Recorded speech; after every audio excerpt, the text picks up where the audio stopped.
Hey, it's Jeremy from Jerry.net.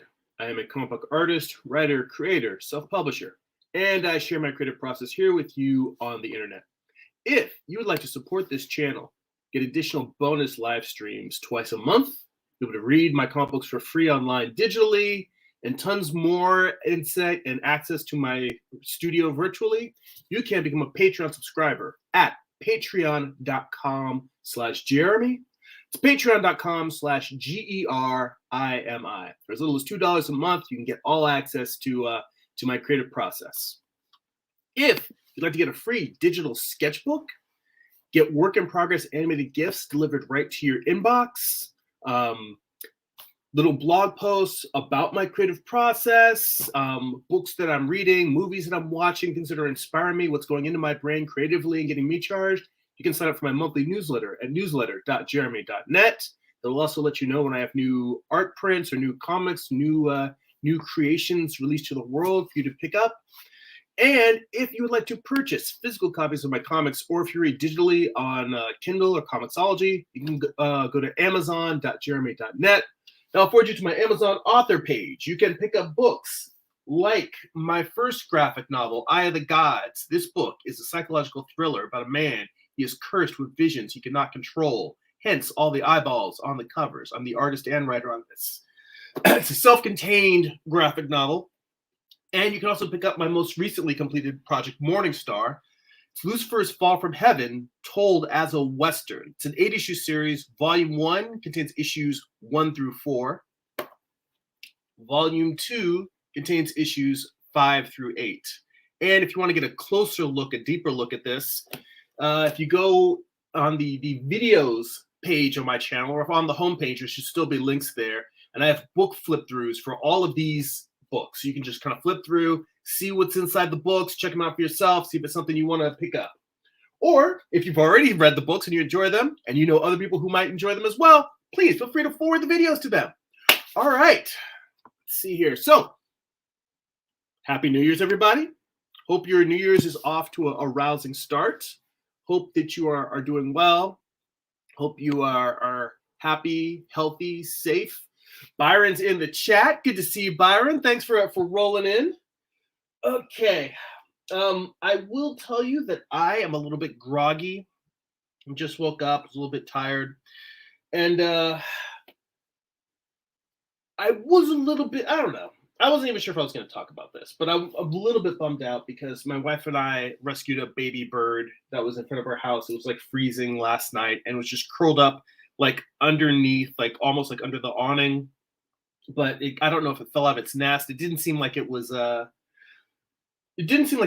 too young to be able to fly, but it was really, really small. So, but it was like shivering and like huddled, so we put it inside of a cardboard box and laid down a blanket for it and put some water in there, a little bit of a bird seed. And we put that guy in our garage with a heater, and just to hope that it would warm up. And we found it this morning, and it didn't make it. So it's kind of sad. My wife was real bummed out about it. I'm bummed out about it too. So if I'm a little bit less chipper than usual, it is because I tried to intervene and save an animal, and it didn't work. So that happens. It's unfortunate, but I would rather have tried and failed than not tried at all.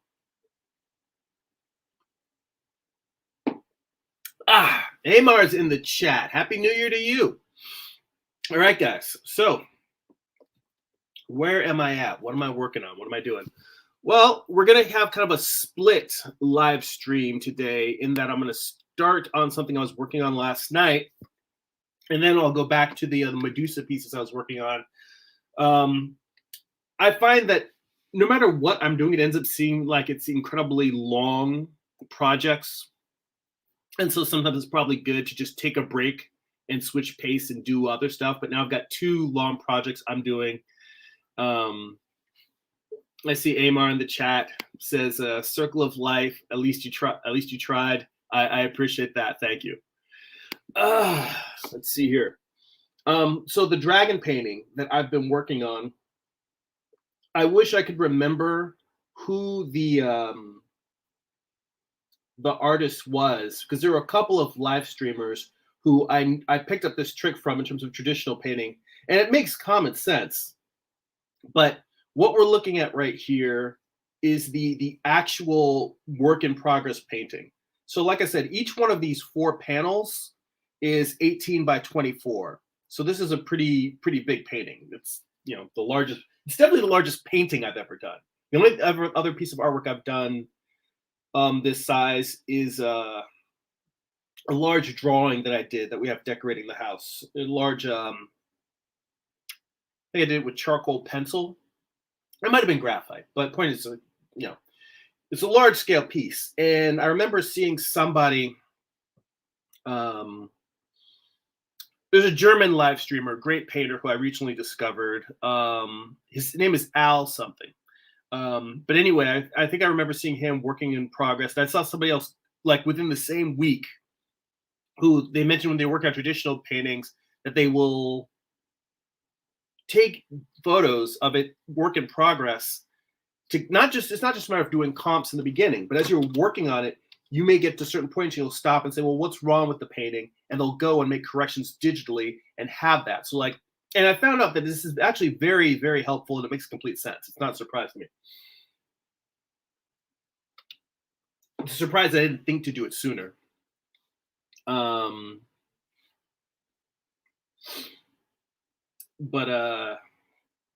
But yeah, so with this painting, this is the unmodified piece.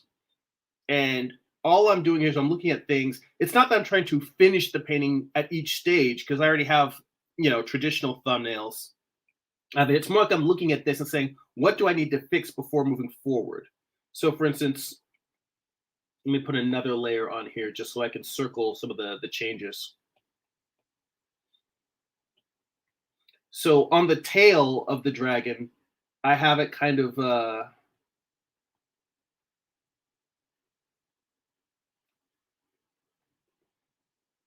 let me show it. Okay, so right here, the tail of the dragon is kind of going off kind of to the side. And I put on a little layer to have it more going back into space and fading out. And then also sort of adjusting where the wing meets the body. Cleaning up a little bit, I'll zoom in here, cleaning up a little bit of the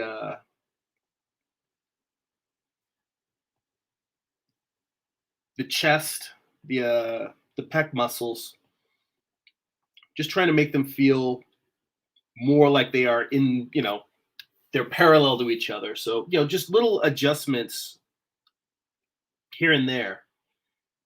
And I think I'm losing the sense of volume in the leg. So I was going to, that's the thing I brought this up for, so that I can paint on this. Because I've got the things that I just delete this layer. I don't really need it.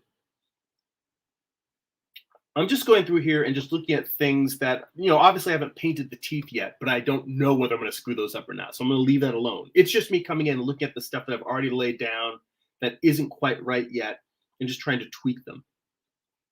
Let's see here. Amar in the chat. Let's see here. Byron first, real quick, says, oh, back to the bird thing. He says, in case the bird was probably quite starved to begin with. It's a sad thing, but at least you tried. Yeah, you know, I was talking to my wife this morning before starting the live stream, and she said she wanted me to check it out just to wonder if she did anything that might have hurt it. And I'm like, no, you didn't do anything wrong. We tried to intervene. We're very careful, you know. Yeah, it is unfortunate, but she was worried that she did something wrong. But I think she, you know, she's more sensitive than I am. So in a good way, empathetic than I am, I suppose. But back to art and creativity. Amar says, I've been trying for the past 2 years to wrap up writing these other 15 issues. It says, I finished writing issue 3, started 4 through 7 during this time off, almost got act 2 for most of them. That is fantastic. He said, I will get back to try to get to act 2 today. You know, and I will tell you, the hard thing for me about writing is simply that when I am sitting at the drawing table, no matter how difficult or challenging what I'm working on is, I can have a podcast going or have a movie playing, and it's like I've got that creative vibe going and list stuff that I'm listening to. Whereas when I'm writing, all I can have on is music, and sometimes I can't even have music with lyrics on. Some people have to write in complete silence. I prefer music, and if I'm working on dialogue, then I'll switch to like movie soundtracks, that sort of thing. But I miss being able to listen to content and consume things while I'm making art. But that's actually, I think, the hardest part for me about the writing phase is just having to the way I need to isolate my brain and really focus.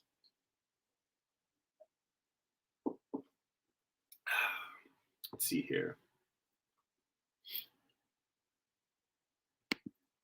Amar says I would like to touch at least 8 to 11 today before I go back to work. I said there's at least 5 to 10 pages, like 4 through 7. Let's see here. That is pretty amazing. You are cranking these out. And he says, it would take a bit more than 2 years to do that. At least that part will be done. Well, look, you got 15 issues written over 2 years. It took me, what, a decade to finish 8 issues of Morningstar? I mean, true, that's the writing and drawing. And if you include the time that it took, because I've been developing the characters for years before that. So hey, you know what? I'd say 2 years to get the whole thing written. That's still a pretty good clip. I mean, when you're holding down a day job and you're just working a little bit where you can on your own, that's not easy.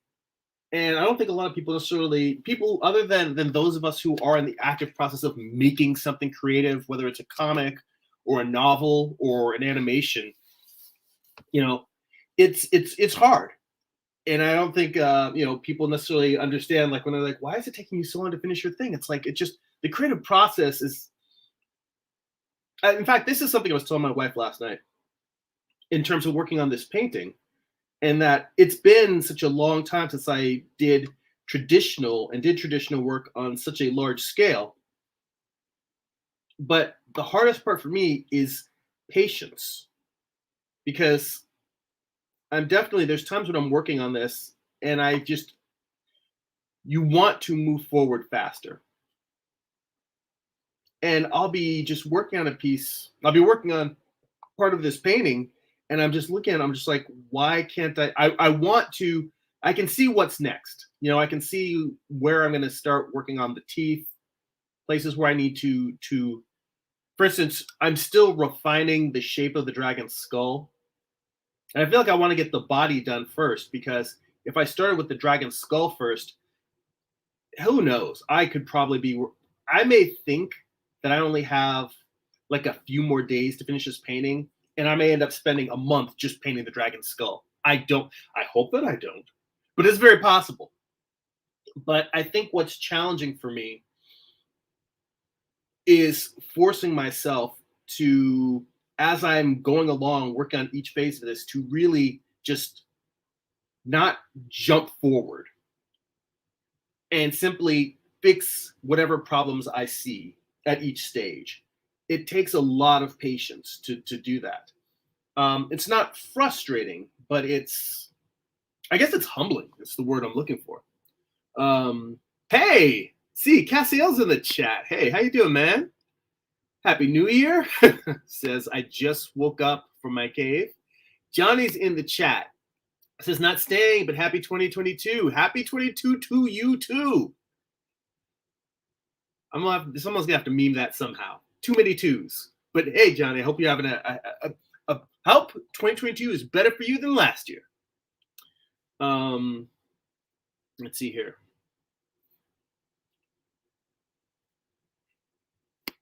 Amar says it's interesting trying to work on them simultaneously in terms of the comic. Yeah, I will tell you, it's and that's another thing. I told myself in 2021 that I was going to start writing every day as just part of my creative practice.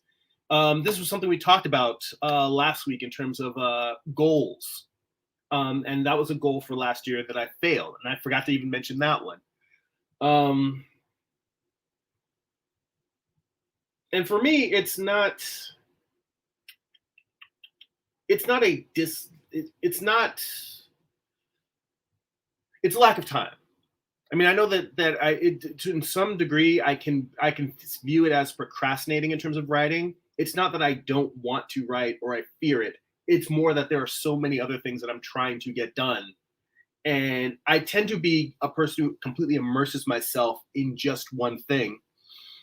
And if I have 1 hour a day to make comics or make an illustration piece, I can stick with that and just keep running forward. When I have to start cutting that small sliver of time up and trying to find time to write within that 1 hour, then that's when my workflow begins to crumble. And I have yet to really correct that.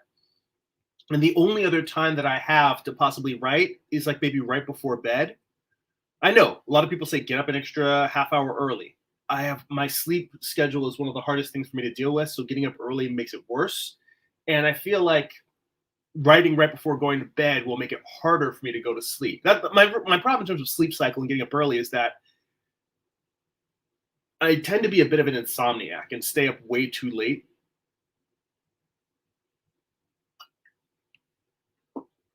So what I've been doing recently, let me actually get in here and start doing a little bit of drawing while I'm drawing here. And what I'm doing is I'm going to go in here, and before I try to adjust the values on the leg, I'm just going to come in here, and I've already done this once before in a different version of this piece, but I want to just adjust the kind of try to adjust the volumes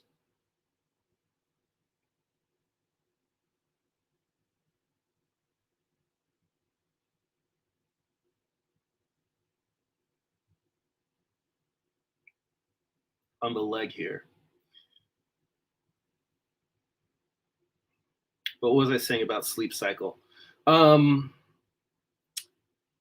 I have gotten pretty good about stopping creative work after a certain time. So I try to stop creative work by around 10 o'clock and then spend from 10 to 11 usually reading, because historically that has been the thing that helps me relax and unwind, let my brain wind down. And my fear is that if I start bringing creative work into that like 10 to 11 o'clock period, 10 to 11 p.m. period, that it will just rile up my brain and make it harder for me to get to sleep.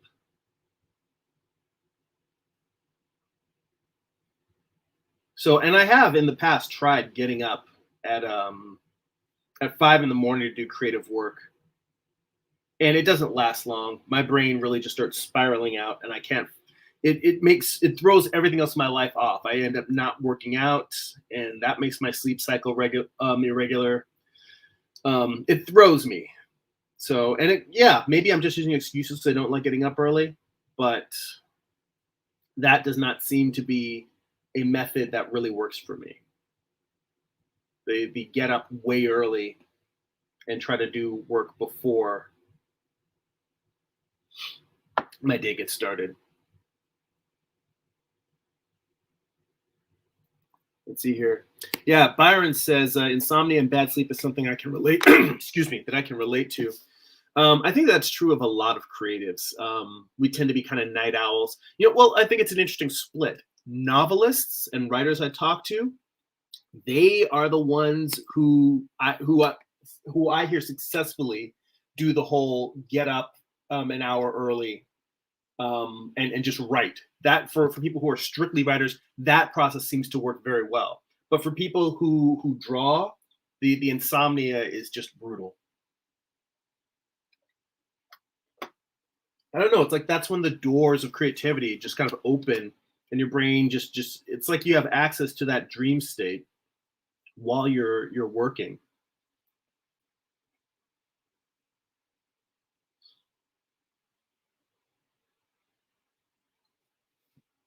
Let's see here. Cassiel says, I discovered another like Damier, you scribble caricatures or cambiosos with your block people. It says the last one probably inspired by Bridgman. Yeah, you know what? That's a great exercise. Just taking you can take any old master, you can take any Bridgman or Loomis, or looking at a Da Vinci or Rubens, and taking them and just drawing the figures as blocks really helps in terms of improving your sense of structure and volume. I mean, that's literally what I'm doing right now with this dragon leg. I think the problem that I'm having here as I'm seeing it is that I'm not properly constructing this with planes.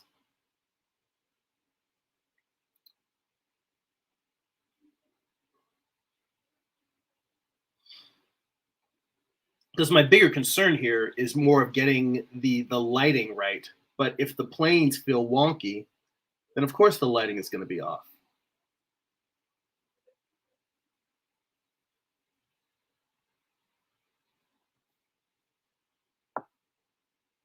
Let's see here. Amar says, I'm the opposite. I can do creative stuff all day, even right before bed. Says, I think finished things of it makes me feel better, which I, to some extent, I agree. I do feel better when stuff is done. But the problem with my brain is that whenever I get to like a stopping point, my brain wants to start working on whatever's next. And I actually find it's probably easier. I'm one of those people where if I leave a thread so that I've got something to continue, like if I'm working on a book or if I'm working on a comic, it's easier for me if I stop mid chapter so that when I come back to it, the next thing I have to do is just finish off what I've already started. That for me, I think is easier than coming to, because if I finish that chapter and then go to bed, I'm thinking about what am I going to do next? Where's this next one? It's like my brain already starts working on the next chapter. And if it's just a matter of finishing an existing chapter, my brain doesn't do that because my brain is already like, you know what you need to do. You just need to put your butt in the chair and get the words down.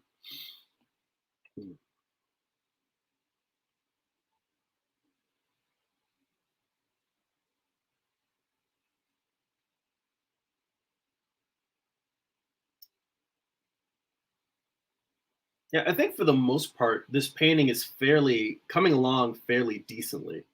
I mean, at least in comparison to the fact that it actually looks like the thumbnail that I'm working on.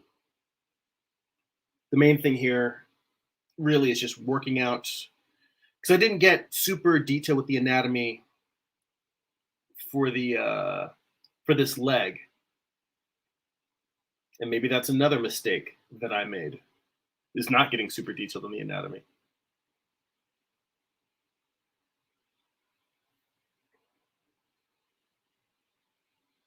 And I think the other thing is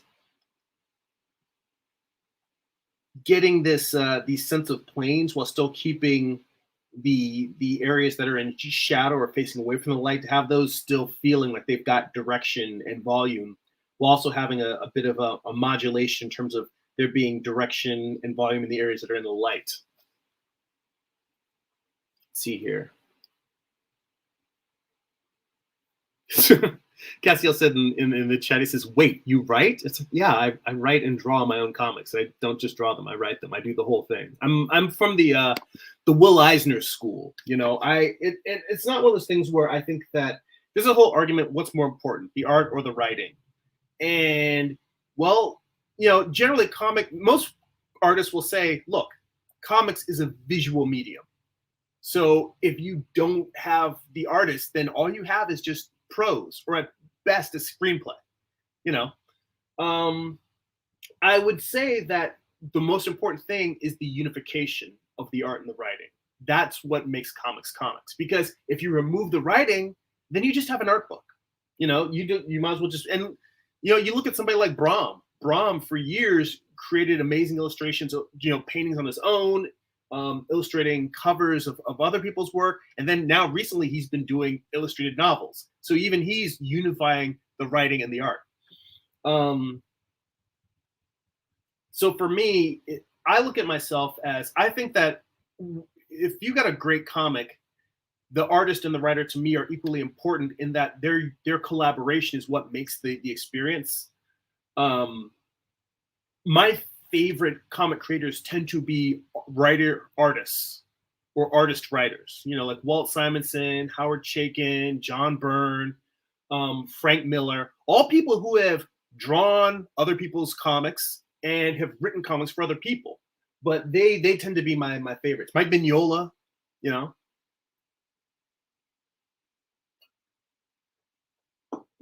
It took him a while of doing Hellboy before he started writing stories for other people. But you know, I mean, that was a big move when he let Duncan Fegredo take over the main series. But yeah, it's the collaboration that's important. It's not about saying that one member of the team is more important than the other. Yes, comics are a visual medium, but it is that unification of art and writing that makes comics comics. In my humble opinion. I've seen people have vicious arguments on both sides, and I don't think that. I mean, my whole point is that I think the argument is stupid because they're equally important. You can't have one without the other. Let's see here.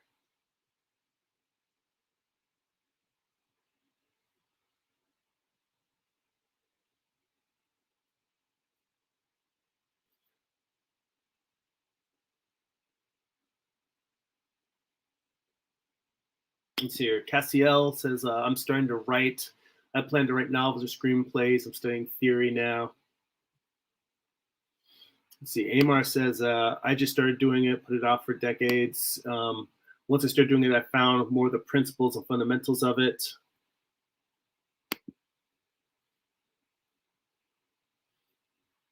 I just realized Cassiel may have been asking Amar about the weight you write. That's the problem. Sometimes when I'm reading the chat, I forget guys are having conversations in there separate from me, or not separate from me, but you're talking about stuff that I may be talking about, and sometimes the conversation may go off on its own route, and I'm not the center of the universe. I forget that sometimes.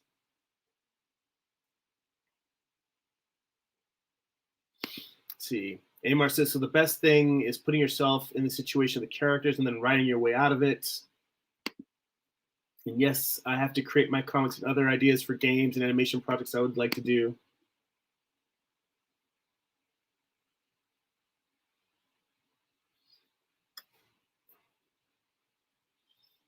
Let's see here. What do I want to do with this?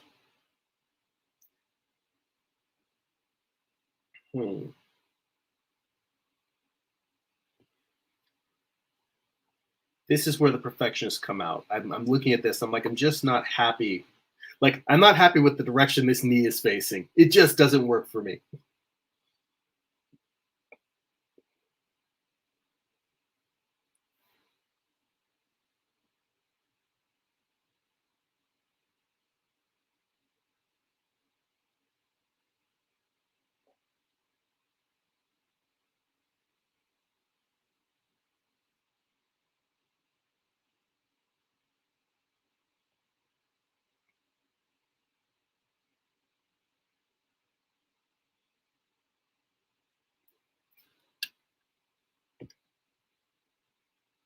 You know, I don't know why I'm drawing this plane down here as though this is the kneecap. The kneecap should be up here, and then what this should be is that triangular shape of the head of the tibia underneath. I mean, it's not a human; it's a dragon, but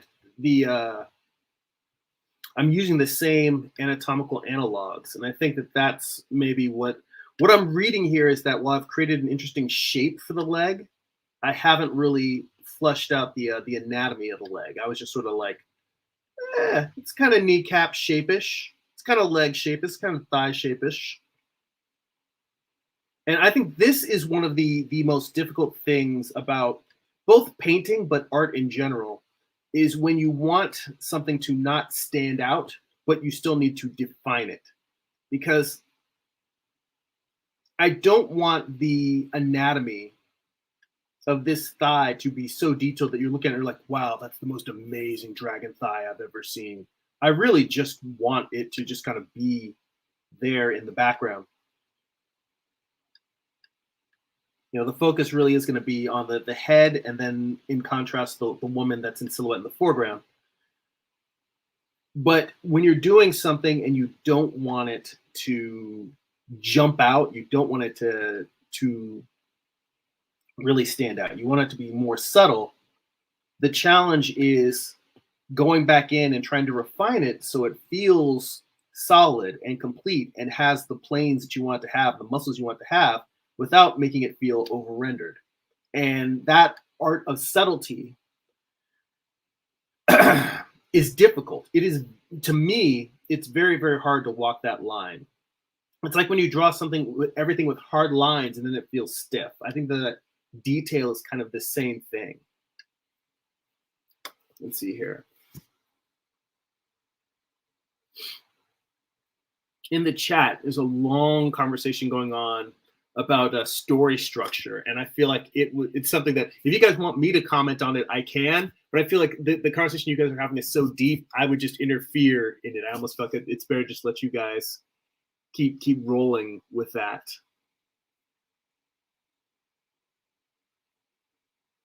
Let's see here.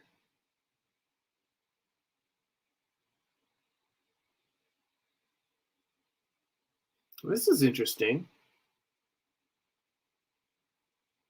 Cassiel mentions the Freytag pyramid. I've never heard of that story-wise. He does mention the Dan Harmon story circle, which I've definitely looked at.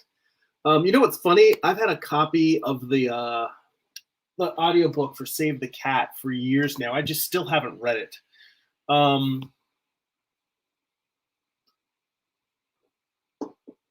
I have a few books on story structure. I have a few books on screenwriting. But in the end, I mean, it's more like my approach to writing. Well, I mean, hell, you guys have seen my approach to writing. I have that video that I put together on how I write a story. And honestly, I've been meaning to put that into a book format simply because it's probably one of my most popular videos. So I thought, why not put it in a format so people can kind of carry it around and read it, have it as reference besides just, watching the video or taking notes on the video. But for me, it's the same way that I try to get down like the gesture of a figure, then structure, then anatomy. That's kind of my whole point of view of how it makes sense for me to build a story. And it's funny, I've got a copy of John Truby's Anatomy of a Story, and I want to check that out. Well, first off, it was recommended to me. By someone whose opinion I very much trust about story. But that said, I was curious to see if his John Truby's approach was similar to mine in terms of that concept of the correlations I made in terms of figure drawing to writing. I'm curious if he makes the same correlations. But I haven't made time to actually read that book yet. Right now, I've been reading some fiction just because I needed some good fiction in my brain. I needed some fun fantasy reading. Right now, I'm reading this book called, and it just went out in my newsletter this past week. It was in my my media diet section of my newsletter. I've been reading this book called Jonathan Strange and Mr. Norrell. It's a fantasy novel that came out in the mid 2000s, the mid aughts, as people like to call them. And I'm enjoying it quite a bit. It's kind of a Victorian fantasy novel about magic just having disappeared from England and two magicians bringing it back. It's funny and quirky, and it's got kind of a snarky Bridgerton type feel to it. I don't think Bridgerton's really accurate, but that's probably the most recent thing I can think of that has a similar tone. I mean, not as romantic as Bridgerton, but what do they call those particular Victorian novels? Regency era novels. It's a lot of British society and people, political political games and social climbing and that sort of thing.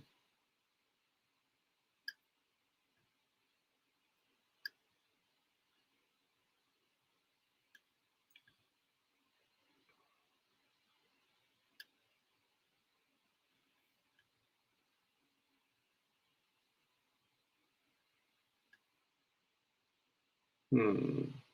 Right. So I guess at this point, if I want to throw another layer on top of this and try and fix whatever's going on here.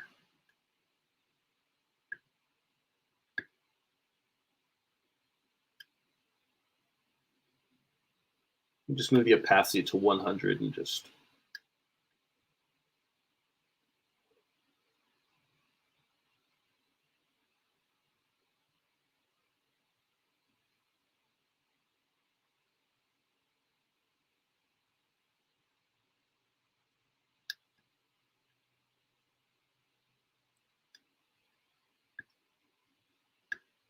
So I guess what I'm trying to do here is give a sense of it's being underlit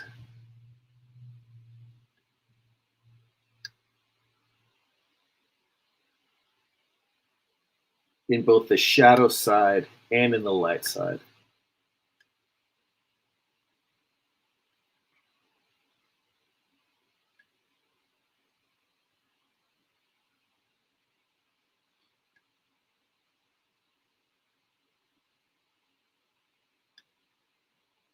And then really getting this sense of a turn.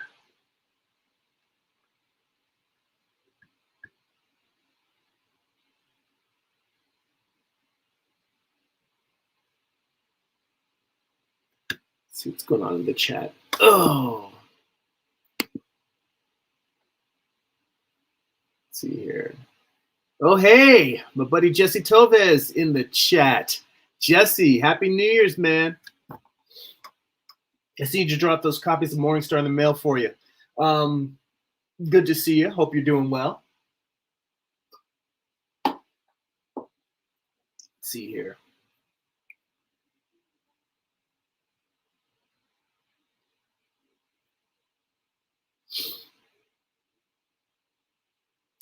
Yeah, here Castiel mentions that yes, he knows Save the Cat. Amar says, I plan to get that book one day. He says, I need to finish Story by Robert McKee. I gotta tell you, Robert McKee's Story is greatly lauded as one of the best educational screenwriting books around. I have the audiobook of it, and I don't know if it's a better experience in print, or also, you know, his seminars are pretty renowned, but I struggled to get through that book. I listened to probably about 3 or 4 hours of it, and I was just like, I just, it felt like he was making the writing process overly technical, and I didn't feel like I was getting much out of it. So I've had it for a long time, longer than I've had Save the Cat, and I didn't finish that either. So that's another book for me to come back to. But yeah, Robert McKee's Story. I'm not saying it's a bad book. I'm saying I struggled to get through it. But I don't presume that because I had difficulty with something that it's bad. We also have to remember that as creatives, each of us, our brains absorb information differently. I mean, the same way that we're talking about, like, some creatives are night people versus day people. It's very possible that it could just be that Robert McKee's approach doesn't necessarily jive with my brain. I still intend to finish that book at some point, but I mean, I'm in this phase right now where I have so many books that I've bought over the years because I want to learn the information within it, both in terms of writing and art and just creative theory, just about the art world and creativity in general. And I'm trying to stop purchasing books and just consume them. Because that to read pile has gotten unwieldy. So I really feel like it's high time for me to dig in and actually start absorbing some of this stuff. Let's see here. Yeah, Cassiel mentions that. Let's see here. He says, "I think Jeremy has a video about writing a comic book." Yeah, I definitely. Yeah, Amar's been writing for a good long while. Let's see. Amar says, "I will say that since I started following your channel and doing the YouTube channels and other art stuff, I'll say I've completed more in that 3 years than I have in about 20 years at least." You know what? Well, I'm glad to hear that. There's honestly, for me, I don't feel comparisonitis between other creators. I just feel like when I see a bunch of other people that are putting the time in, making their thing, getting it out there in the world, it just feels like we're all out there encouraging each other to make things. And we're having other people that you're on the march with. Like we're all making our own specific thing. We've all got the thing that we're excited about. We're all just in the trenches together. That keeps me motivated and keeps me going. And yes, Amar says, I am good on the comic book writing for now. I just need to wrap up these last 15 issues. See, that's just amazing. I am impressed by that it's like it's wrapping up the last 15. I've shifted the other way after writing Morning Star, and now I'm trying to figure out how to take my long-winded ideas and really pare them down to shorter stories, whether it's shorter stories that can build into a longer epic, or whether it's just, all right, what was going to be like a 12 issue, Watchmen style epic might just be one or two 48-page one shots. Just trying to figure out how to tell more in a shorter space and not do really, really long projects. That's sort of where I'm at mentally these days. And I think it's just more of the sense that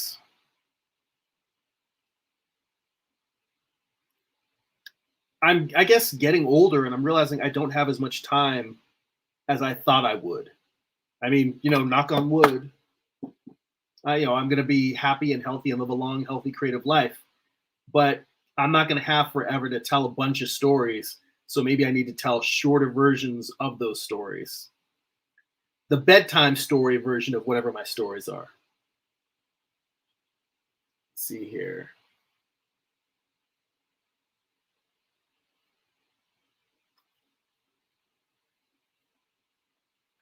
Amar says, I wrote 3 to 5 minutes for an animated series, with another animation series for the first 15 minutes. I think that was for 5 episodes. Also plotted out and started plotting the play or comedy series I wanted to create. Look at that, man. You are jamming on the writing. I guess that's part of the whole, you can do it before bed. If I wish I wish I could I literally have a thing where I need to let my brain cool down for at least an hour after making art. Like, it doesn't, if I keep drawing up until midnight, then it's like, then I have to stay up till 1 in the morning. I don't have to stay up till 1 in the morning, but I will just lay in bed staring at the ceiling. So I try to stop working an hour before whenever I want to go to sleep. And then just read for a little bit, let my brain mellow out. Reading tends to be more soothing for me than watching TV, but lately I've been indulging in a bit more television than usual. I think it's just the holidays and a little bit of vacation time from work. I'm feeling a little bit better about this leg, but it's more about creating a sense of mass with these muscles. I want to keep it simple. I don't want these legs to be super detailed. Although I'm also thinking, should I bother rendering scales? Because I do definitely imply, there's the chest plate running all the way down the torso, and there's definitely scales on the neck. But I didn't really go into this planning to write, draw, paint scales on this guy.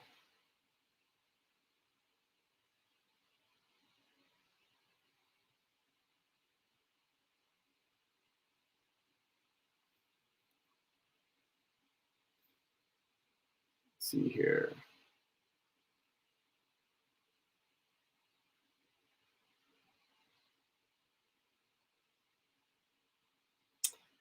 Cassiel says to Amar, do you have any ideas of books I can adapt? And he says, I think producing is my path. If I can find a way to get funding, I would get focused on writing, creating IPs, then just have someone else draw, animate, or make games out of that work.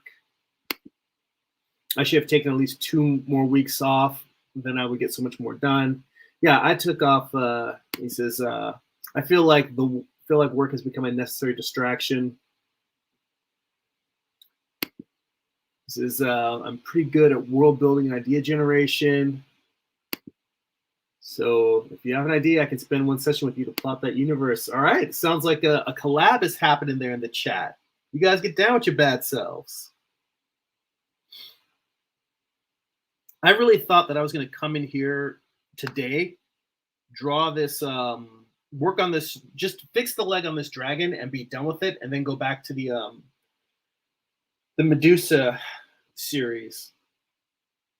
And I'm surprised at how much there is in this one piece, the leg, that I still feel like I need to refine and fix.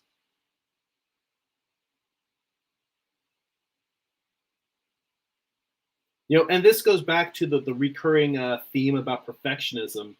But I was telling my wife this. Because this painting is going to be hanging in our home, I can't just knock out a finished painting and be like, okay, here it is, it's done. It might, like, remember this way, there's lots of other stuff. There's prints that I've done that I'm like not 100% happy with, but it's done and it says what it needs to say. It expresses the idea it needs to say. Maybe there's details and elements that I'm not happy with, but I can live with it. With this painting, this is a painting I'm doing for her, and it's going to be hanging in our home. If it sucks, I have to look at a painting that I made that sucks every day. And I don't know about you guys, but that would drive me nuts. So here, I don't think that there's lots of other places where I have very validly been criticized for being a perfectionist. I think that's a completely valid level accusation, and it's something that I've been working towards being less of a perfectionist about. But with something that's going to be in my home that I have to look at, I don't know about you guys, when I am not happy with a piece, if I'm not happy with a piece, I just don't look at it anymore. Kind of in the way that many actors don't like to watch their performances because all they see are their mistakes. I understand that because I'm that way with making art. I get not wanting to go back and look at things that didn't come out well. But with this, I would have to look at it. So this particular piece, I have to make it the best I can make it, because otherwise it will drive me nuts.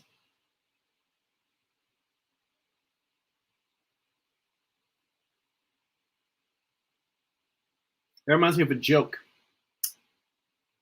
A pirate walks into a bar, and he's got a steering wheel sticking out of his pants. Walks up to the bar, says, "Arr, bartender, give me a whiskey on the rocks." Bartender pours him out a drink. And he says, "Hey, pal, I gotta ask, what's up with the steering wheel? And he goes, "R, it'd be driving me nuts." So that's your dad joke for the new year there.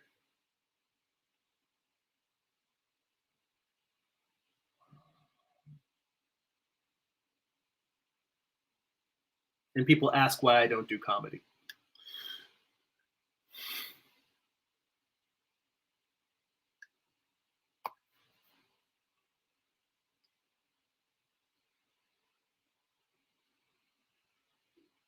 Yeah, I'm constantly going in here and refining. And it's like I'm zooming in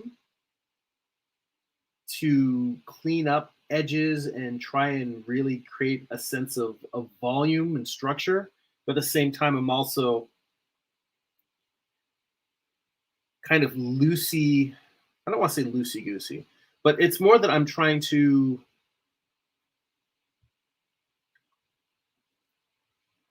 zoom in and fix things, but also keep it as simple and non-detailed as possible.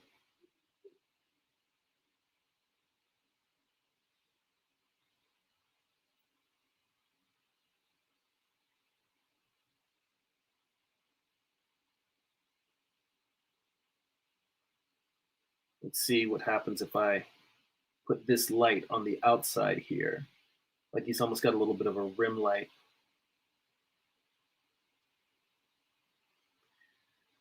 Because now the challenge is just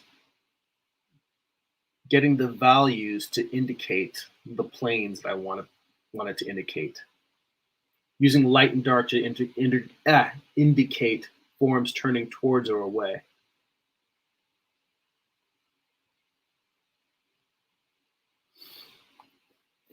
Let's see here.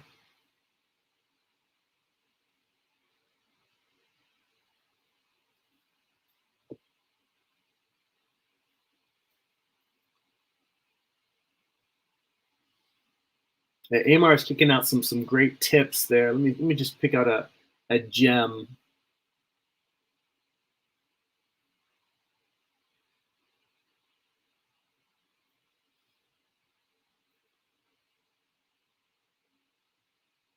Well, I think mainly Amar was saying just working out the basic plot structure and saying well, I'll just put it on his words. He says from there you'll have the foundation to go. You'd say I would say even he says I would say even though it has not been perfected, I've experimented with more art styles over the last 2 years as well. He says I would plan on expounding upon that. He says I almost got to my goal of getting 100 pieces of art completed this year. That's something I need to do. I talked about that, like really just cranking out standalone pieces. And I definitely did not do enough of that. Now, see, the problem here is kind of what I was saying. I've got more of a sense of volume, but there's too much detail. What I need to do is I need to make the value difference in terms of these highlights versus these shadows. I need to bring those values closer together.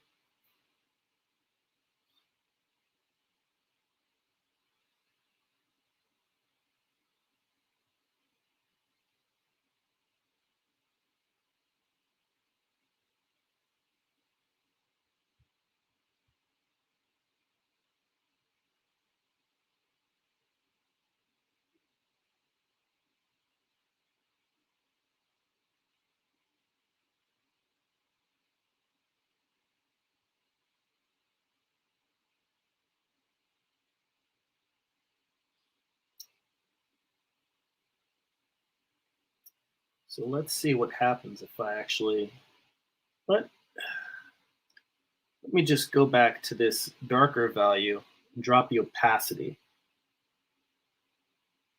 Let's go a little bit like that. So I'm just knocking this back a little bit value wise.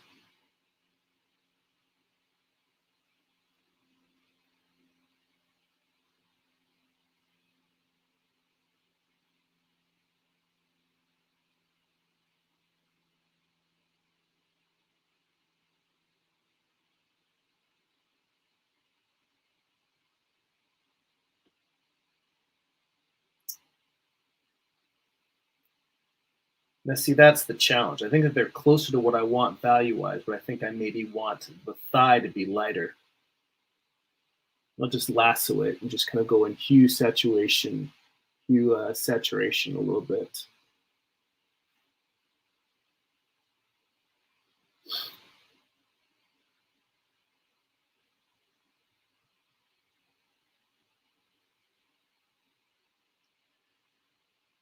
Well, I'll tell you that this is very different from what I thought I'd be doing, but seeing how much work there is to be done in terms of fixing and adjusting, I'm glad that I decided to spend the live stream working on this, because otherwise I think what I would have done is I would have just kept sort of painting forward with the leg being not quite right, and then just being frustrated when I got closer to the end of the painting and being like, damn it just still doesn't work. It's better to acknowledge that something isn't working in a painting now and just tackle it head on, as opposed to just trying to pretend and keep digging yourself deeper and deeper.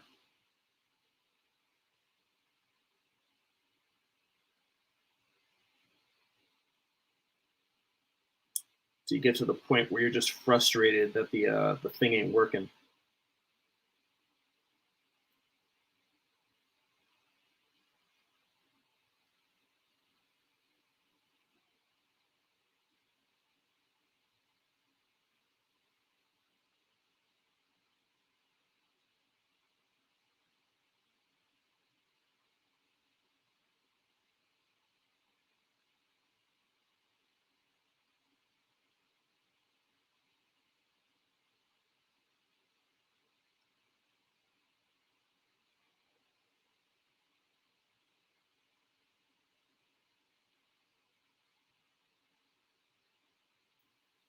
It's a little better. It's weird. I got I have to do this thing where I have to zoom way, way out and look at it tiny. And when I look at it tiny, it's the exact opposite. I thought I needed to go a little bit lighter with the thigh. And now when I look at it tiny, I feel like I need to go darker.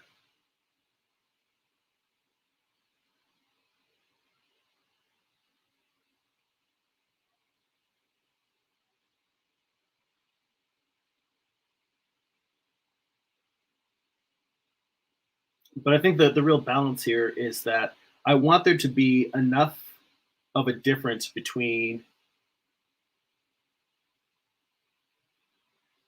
the the light and dark that I'm using to create these shapes of muscles, these forms. I want there to be enough difference that you can tell what anatomy I'm suggesting here, but I still don't want it to overpower the piece.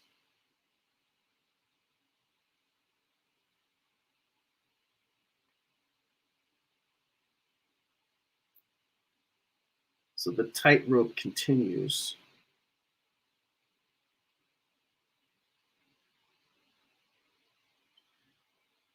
I just don't want too much detail in here. I want just enough to suggest some anatomy.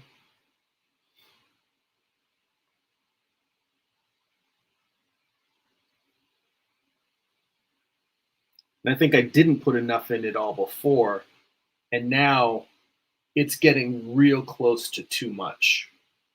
It's right on the edge there.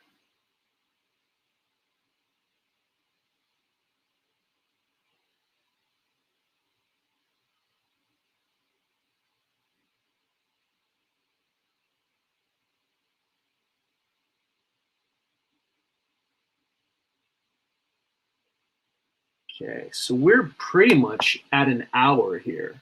Um, so I'm gonna try and figure out what else, if anything, I need to fix and revise on this before going back to the actual physical canvas continuing to work on this. I think for this live stream, we're just about done. I'm not done with my work, but if there is anything anyone wanted to bring up, now's the time to ask, because I'm going to paint for a few more minutes and then wrap it up. I'm very glad to hear, Amar and Cassiel, that you guys are getting on like a house on fire, and that hopefully you guys have a fruitful collaboration.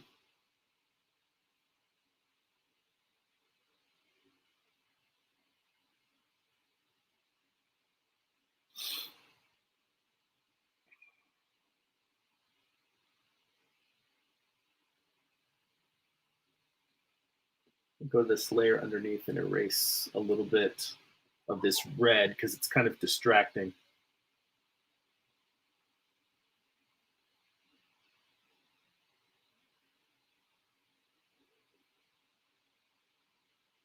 I suppose I could have just turned that layer off. I didn't really need to erase those, but that's not really important.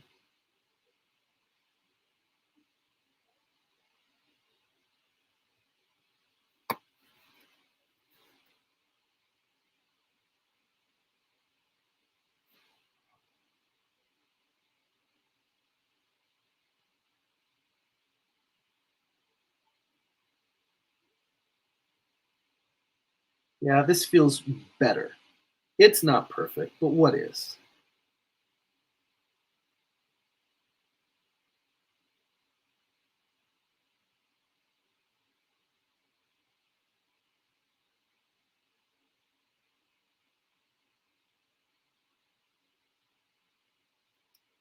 And now I'm really seeing the volumes in this thing. And that's the main thing that I was struggling with, was getting to those volumes to really feel present for me.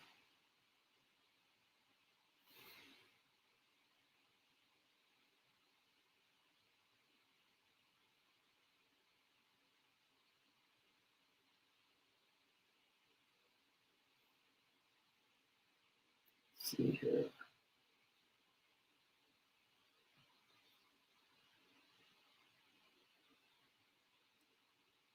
Man, that's pretty impressive. Um, Amar is working on some art pieces.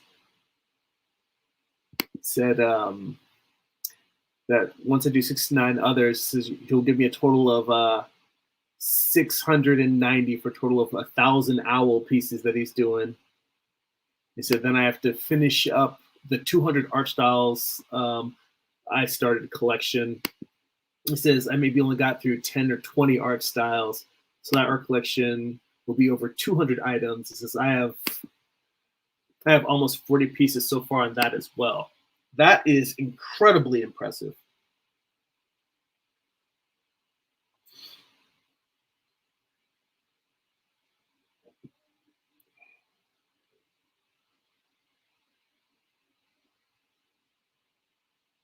I think I was talking about it last week and saying that I acknowledge that whole idea of, people, the students being told that they're going to be judged on, one group being judged on quantity, one being judged on quality, and the ones that produce the highest quantity also produce the highest quality. In that, for as much as I'm encouraging everyone else to just go out and start making stuff, that I need to start shitting and getting off the pot. Or staying on the pot, but just get down on my shit. I don't know. I'm really butchering metaphors here. You wouldn't think that I write from my horrible usage of the English language.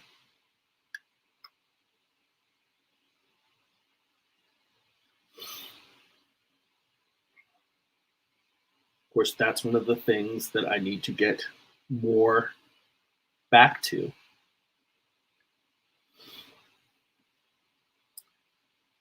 I will tell you that my biggest struggle with writing is that I'm fine with it. It's that when I do it, I switch from my art time. I move my creative time to writing time, and then I'm not getting any drawing done. So anytime I want to write, it's the fact that I'm giving up the because writing, I enjoy writing, but it doesn't give me the peace that drawing does. However, it's having the time to both write and draw in a given day. Even if I'm not drawing a comic book, it's not important what I'm drawing. It could be that I'm just doing a figure drawing class, but it's the fact of having such a narrow bandwidth in terms of my actual time for creative work that I usually am only able to do one thing. It's either writing or drawing. And I need to keep working on my creative schedule so that I have time to write and draw every day. That was a goal for last year and I failed. But I think there's something about failing goals where it's not a matter of, oh, okay, I failed, I just suck. It's saying, all right, I see something I need to do. I didn't take action, or the actions I did take were the wrong actions. And then I can come back and reassess and say, all right, let me sign up for that goal again this year and try something different.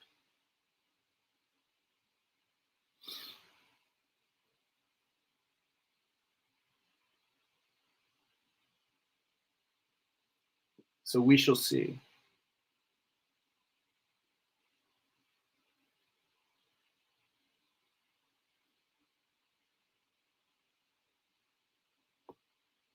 So when I look at this super tiny, tiny, tiny, tiny, and I recommend this to you guys too, when you're looking at your work and you want to see how well it's working, is to zoom way, way out.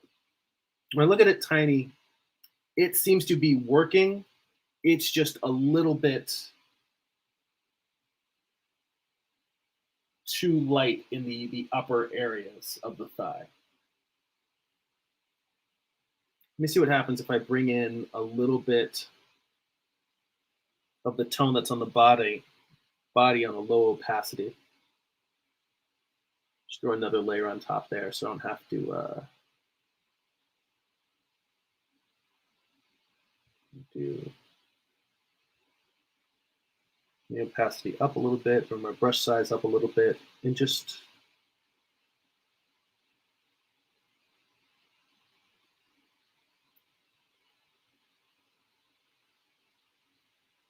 smudge tool.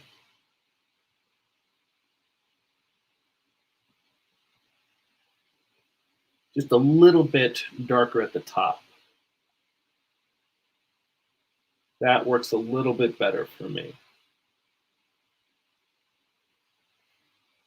And then I just have this, I have my tablet out there while I'm painting, and I'll just refer to the areas where I made changes and just fix those.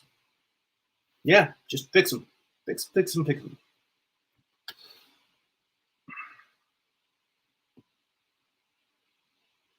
Going back to the lower layer that I had, I still feel. Let me see. Yeah, I definitely painted some tones on there. Put my opacity back to 100. Still feel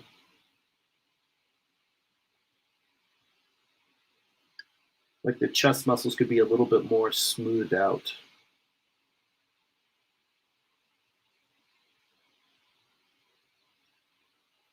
But that's something I can do. You know, that's more of the actual materials on the canvas. Been using a lot of medium to help me create smoother, because if you know, you can create smooth gradients in acrylic, but it takes a little bit of patience. I don't mind brush strokes being visible. I kind of like that.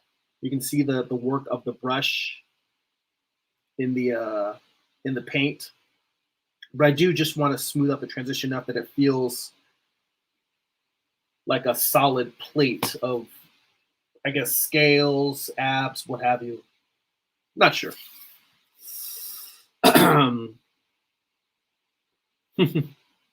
Yeah, Amar says in terms of the zooming out, that's a graphic design technique. He says, I always do that for logos. And he says, if it does not look good in black and white, and they say that really small, if it does not look good in black and white and really small, that's a poorly designed logo.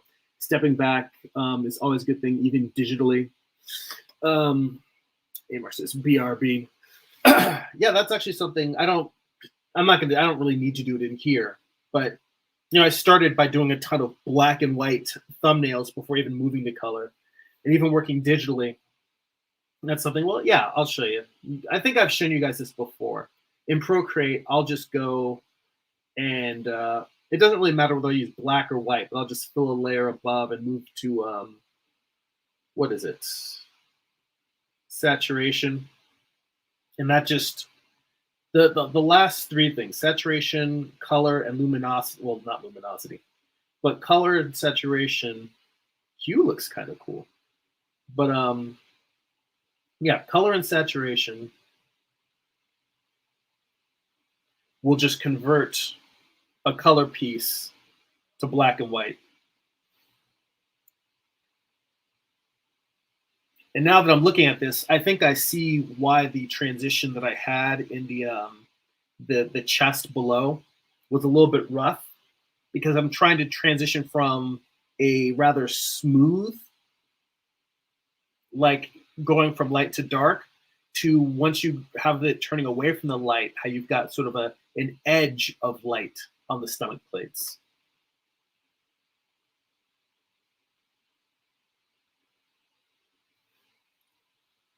So maybe what I actually need, if I go back to my my painting layer, is just a little bit more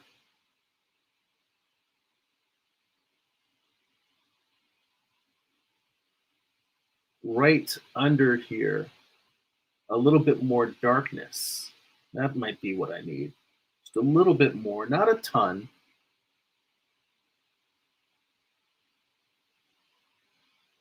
Then maybe knock, well, the opacity has come knocked back already.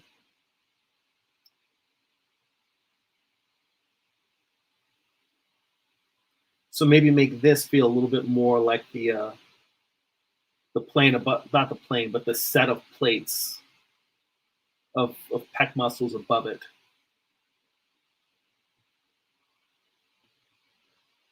A little bit of smudge, soft smudge.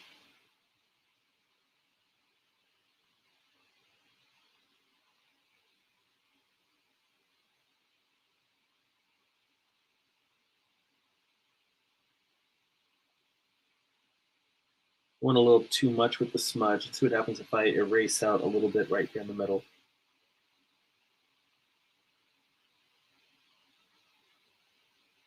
That's a little bit better. All right. So one of the things that I've learned in working on this painting is sometimes just stopping what I'm working on and just look at the painting, just looking at it and saying, all right, what's going on here? What's working? What's not working? So I think I am probably going to, after finishing this, between finishing this digital correction and going back to the actual canvas and continuing painting, I'm going to sit and think a little bit. And that, I think, the level of patience for working on a large traditional painting is something I haven't needed to show in a while. I think it's actually good discipline for me. So yeah, this basically goes, I can go ahead now and take all of these layers and group them.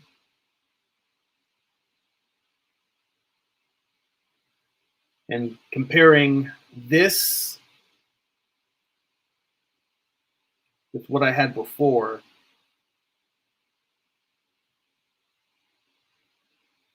it definitely feels like I've tightened up some stuff there. Just improving the structure. That's the main thing here. Refinement. Refinement is challenging. And it's also added, I might as well do a little refinement in the jaw too. I realize I'm not done yet. I'm still not happy with what's going on with the jaw. I'll come back and I'll work on that separate from the live stream. All right, guys. Oh, the other thing I was going to mention, I was painting and I shot a video of it, but I think I just posted it on Patreon. I don't think I posted it publicly. But you know, how you'll have there's those brushes that have the really long brushes. They're really long, like hell. It's this thing I got over here.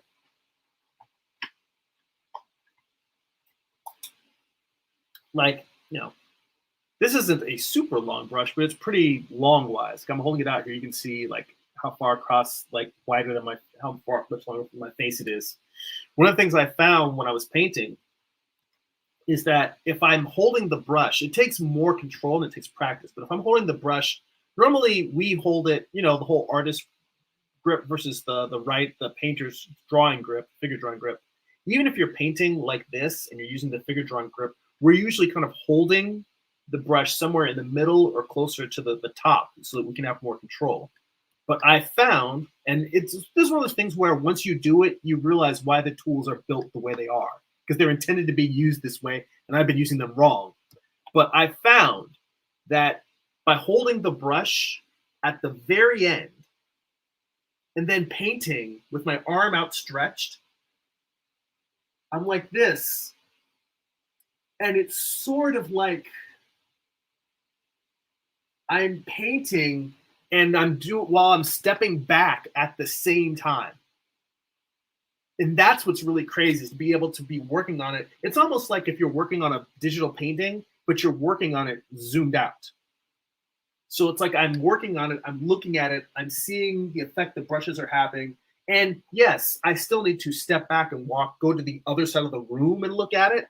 But that I may do every like 10 or 15 minutes. But while I'm working on it, to be able to work on it while step back and looking at it, it's a big game changer for working traditionally. So if you work traditionally, try holding your tools, whether it's a pencil or a brush, whatever you're working with, try holding your tool from the end and intentionally working really pushed back from it. See if it changes the way you view your work. See if it helps you see things you weren't seeing before. Oh man. And a man says, "Oh, I'm late. Still hi to everyone." Yeah, man. I'm just getting ready to move into the wrap up here. You know what? Let's put it this way. And a man, you're saying you're late. Nope, you are early for the replay. So I'm going to close it out right here, and then you can go back to the beginning. So you're right on time for the replay. Let's look at it that way. Always trying, let's start the year off on a positive note. All right, gang. Again, thank you for all the great comments in the chat and the conversation. Amar, as always, thanks for kicking that knowledge. Cassiel, I hope that you guys hook up and are able to pass some creative energy back and forth. I'm happy to see that happening with you guys. And let me flip the camera back to my big old mug. And for those of you who enjoy these videos, like to support the channel, if you want to read my comic books for free online digitally, get bonus live streams twice a month. We do what I call the art book study group, where we sit down and we examine some of the best educational art books around, try to suck all the knowledge out of there we can. You can become a Patreon subscriber for as little as $2 a month, and there are higher tiers. You can go over to patreon.com/Jeremy. That's patreon.com/GERIMI. There are links to in the description of this video to head over there, and you can go over and become a subscriber. If you'd like to get a digital sketchbook delivered right to your inbox, be able to see work in progress animated GIFs, blog posts on what I'm reading, what I'm watching, what kind of creative things I'm consuming, and how that's inspiring me, what's rattling around my brain, get that delivered to your inbox once a month. You can sign up for my monthly newsletter at newsletter.jeremy.net. I drop them at the first of the month. We just had one for our New Year's Day newsletter, so starting it off at the beginning of the year. You can head over and sign up there. And if you'd like to purchase physical copies of my comic books, or if you read digitally on Kindle or Comixology, you can go to amazon.jeremy.net. I'll forward you to my Amazon author page. You pick up books like my first graphic novel, Eye of the Gods. This glare bothers me from my ring light. Turning off the ring light But now I can hold this up and you can see it without a glare. Eye of the Gods. It is my first graphic novel, a psychological thriller about a man cursed with visions he cannot control. My most recent project, Morning Star. It is Lucifer's Fall from Heaven, told as a Western. This book contains issues 1 through 4 of an 8-issue series. Volume 2 contains the conclusion, issues 5 through 8. Both books have extensive back matter, tons of character sketches, thumbnails, excerpts from scripts, character designs, and more. Yeah, so go check all those things out. Again, I appreciate everyone watching. I appreciate you guys spending your time hanging out with me on the weekend. I hope that your New Year's off to a great start, a creative start, an energetic start. Love you guys. You guys are super awesome. I always appreciate hanging out with you every week. Keeping me sane while I'm battling, while I'm literally battling dragons. All right, everybody. That's it for now. Go be creative.